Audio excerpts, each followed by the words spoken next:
Au plus profond de notre encéphale se cache une structure fascinante, une sorte de chef d'orchestre secret. Il est souvent méconnu, et pourtant, il dirige en silence la plupart de nos actions les plus fines. Aujourd'hui, on part à la découverte du cervelet. On s'est tous déjà émerveillés devant un danseur qui exécute une pirouette parfaite, ou un athlète qui attrape une balle en pleine course avec une précision ahurissante. Mais comment notre corps arrive-t-il à coordonner des mouvements aussi complexes, avec une telle fluidité, et souvent sans même qu'on y pense? Eh bien, derrière ces exploits, il y a bien un chef d'orchestre, un superviseur qui, dans l'ombre, ajuste et perfectionne chacune de nos actions. Et le voici, le héros méconnu de notre système nerveux, le cervelet.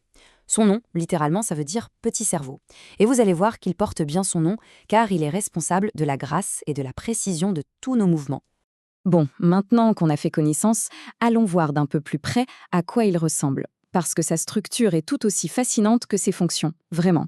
Si on pouvait l'observer, on découvrirait une forme étonnamment poétique, celle d'un papillon. Et cette forme si particulière, ce n'est pas du tout un hasard, elle reflète parfaitement son organisation interne. Le corps de ce papillon cérébral, on l'appelle le vermis, et ses ailes, ce sont les hémisphères cérébelleux. Tout ça est bien niché juste en dessous de notre cerveau principal, bien à l'abri à l'arrière de notre crâne. Mais le clou du spectacle, il est à l'intérieur. Si on le coupait en deux, on découvrirait une structure magnifique, de substances blanches, qui se déploient, un peu comme les branches d'un arbre. Ce n'est pas étonnant que les anciens anatomistes l'aient baptisé l'arbre de vie. C'est superbe, non? Alors, comment est-ce que cet arbre de vie fonctionne au juste? Quel est son rôle principal? Eh bien, c'est une histoire de contrôle et de correction en permanence. Pour faire simple, le cervelet, c'est le centre de contrôle qualité de nos mouvements. Son boulot, c'est de s'assurer que ce qu'on veut faire correspond exactement à ce que notre corps fait en réalité. Tout ça fonctionne comme une boucle, en 4 temps. D'abord, l'intention. Le cerveau donne l'ordre de bouger. Ensuite, l'action, les muscles obéissent. Puis vient la comparaison. Le cervelet reçoit des infos d'essence sur le mouvement qui vient de se passer. Et enfin, la correction. S'il y a le moindre décalage, la moindre erreur, le cervelet envoie immédiatement un signal pour ajuster le tir. C'est une boucle de rétroaction ultra rapide qui ne s'arrête jamais. Et c'est grâce à cette boucle hyper efficace que tout devient possible.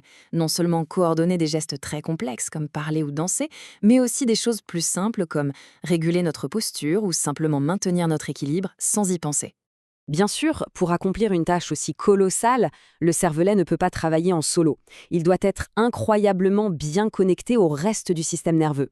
Et pour ça, il utilise de véritables autoroutes de l'information. Ces connexions, ce sont 3 paires de pédoncules cérébelleux. Il faut vraiment les imaginer comme d'énormes câbles de fibres nerveuses, des autoroutes à plusieurs voies qui transportent des millions de signaux par seconde dans les deux sens. C'est le point de passage obligé de toute l'information.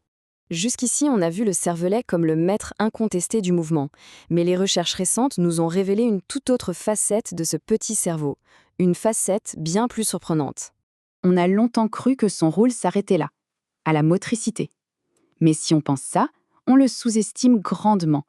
Il s'avère en fait que le cervelet est aussi impliqué dans des fonctions beaucoup plus abstraites. Par exemple, l'acquisition de connaissances, la compréhension du langage et même notre capacité à apprendre une nouvelle compétence ou à anticiper une récompense. C'est comme s'il utilisait sa super capacité à fluidifier et automatiser les processus bien au-delà de nos simples muscles. Et attention, cette vision beaucoup plus large de son rôle, ce n'est pas juste une théorie en l'air, non. Elle est soutenue par des preuves solides qui nous viennent de l'imagerie cérébrale moderne, comme l'IRM ou le PET scan. Ces outils incroyables nous permettent de voir notre cerveau en action et ils nous montrent le cervelet qui s'allume pendant plein de tâches qui n'ont rien à voir avec le mouvement. Au final, on découvre que ce pilote automatique gère bien plus que nos gestes. Il participe à notre pensée, à notre apprentissage. La prochaine fois qu'un geste parfait est réussi ou qu'une nouvelle compétence est acquise, on pourra avoir une petite pensée pour lui. Et ça nous laisse avec une question fascinante. Quels autres secrets ce petit cerveau peut-il bien encore cacher sur la nature même de ce qui nous rend humains? La recherche ne fait que commencer.